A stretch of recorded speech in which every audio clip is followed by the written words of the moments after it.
പറഞ്ഞതുപോലെ സ്വാഗതപ്രസംഗമാണ് എൻ്റെ കർത്തവ്യമെങ്കിലും അതിനു മുമ്പായി നിങ്ങളുടെ അനുവാദത്തോടുകൂടി കുറച്ച് കാര്യങ്ങൾ പറയട്ടെ. നമ്മൾ പ്രവാസികളെ സംബന്ധിച്ചിടത്തോളം പിറന്ന നാടും മണ്ണും നാട്ടുകാരും നാട്ടിലെ ഓരോ ഉത്സവങ്ങളും പെരുന്നാളുകളും നമുക്ക് വിങ്ങുന്ന ഓർമ്മകളാണ്. ജീവിതം കൈവിട്ടു പോകാതിരിക്കാനുള്ള തത്രപ്പാടിൽ കടൽ താണ്ടി വരാണ് നമ്മളിൽ ഭൂരിഭാഗം ആൾക്കാർ. പക്ഷേ കേരളത്തിലെ ഒരു ആഘോഷവും നമ്മൾ ഉപേക്ഷിക്കാറില്ല. ഗ്രഹാതുര സ്മരണകൾ ഉയർത്തുന്ന ആ നല്ല ദിനങ്ങൾ നമ്മൾ ഇവിടെയും ആഘോഷിക്കുകയാണ്. ഉണ്ണിയേശുവിന്റെ തിരുപ്പിറവിയായ ക്രിസ്തുമസും ഒരുപാട് പ്രതീക്ഷകളുടെ കൂമ്പാരവുമായി മനസ്സ് പുതുവർഷത്തെ വരവേൽക്കുന്നതുമെല്ലാം ആ ആഘോഷങ്ങളുടെ ഭാഗമാണ്.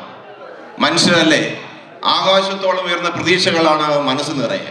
അതിൽ ചിലത് നടക്കും, ചിലത് നടക്കാതെ പോകും. വെല്ലുവിളികൾ ജീവിതമാകുമ്പോൾ വെല്ലുവിളികൾ ഉണ്ടാകാതിരിക്കില്ലല്ലോ.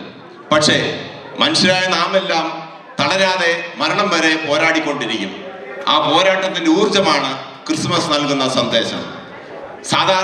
സാധാരണക്കാരനായി പുൽക്കൂട്ടിൽ പിറവി കൊണ്ട് ലോകത്തിനാകെ സമാരാധ്യനായ യേശുദേവന്റെ സ്നേഹ സന്ദേശം ചൊരിയുന്ന ആ കരുത്താണ്, ഊർജമാണ് പുതുവർഷത്തെ വരവേൽക്കാനായി മനസ്സിനെ പാകപ്പെടുത്തുന്നത്.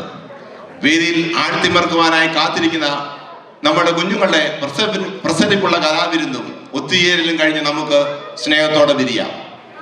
ചെറുതെങ്കിലും പ്രൗഢമായി ഈ സ്നേഹദിവസത്തിന്റെ മുൻപിൽ സ്വാഗതപ്രസംഗം പറയുന്നതിനുള്ള അവസരം ലഭിച്ചതിൽ ഞാൻ അതിയായി സന്തോഷിക്കുന്നു. പ്രിയപ്പെട്ടവരെ, വന്നു ചേർന്നിരിക്കുന്ന നിങ്ങൾ ഓരോരുത്തരെയും വിന്റർകാല പരിപാടിയിലേക്ക് HRMയുടെ പേരിലും എൻ്റെ വ്യക്തിപരമായ പേരിലും സ്വാഗതം ചെയ്യുന്നു.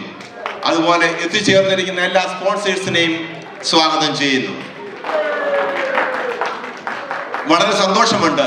കാരണം കാലാവസ്ഥ പ്രതികൂലമായിരുന്നിട്ടുകൂടി ഈ പരിപാടി വിജയിപ്പിക്കുന്നതിന് വേണ്ടി നിങ്ങളെല്ലാം എത്തിച്ചേർന്നതിന് വളരെ സന്തോഷം.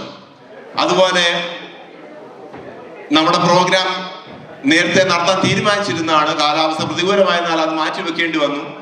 രണ്ടാമതും RSVP ചെയ്യാൻ ആവശ്യപ്പെട്ടപ്പോൾ നിങ്ങളെല്ലാം സഹകരിച്ചതിലും വളരെ സന്തോഷം. നിങ്ങൾക്കറിയാം RSVP ചെയ്യുന്നതിന്റെ പ്രാധാന്യം എന്താണെന്ന്. കാരണം പ്ലാൻ ചെയ്യാനും അത് എക്സിക്യൂട്ട് ചെയ്യുന്നതിനും ഒരു ഹെഡ് കൗണ്ട് കിട്ടുക എന്നുള്ളത് വളരെ അത്യാവശ്യമുണ്ട്. അതെല്ലാം നിങ്ങൾ ചെയ്തതിൽ വളരെ സന്തോഷം. അതിലും പ്രത്യേകം നന്ദി അറിയിക്കുന്നു. ഈ പരിപാടിയുടെ തുടർന്നുള്ള സുഗമമായ നടത്തിപ്പിന് വേണ്ടി ഡോക്ടർ നസീം ഷാജിയാനെയും മിറിയ ഫിലിപ്പിനെയും സ്റ്റേജിലേക്ക് സ്വാഗതം ചെയ്യുന്നു.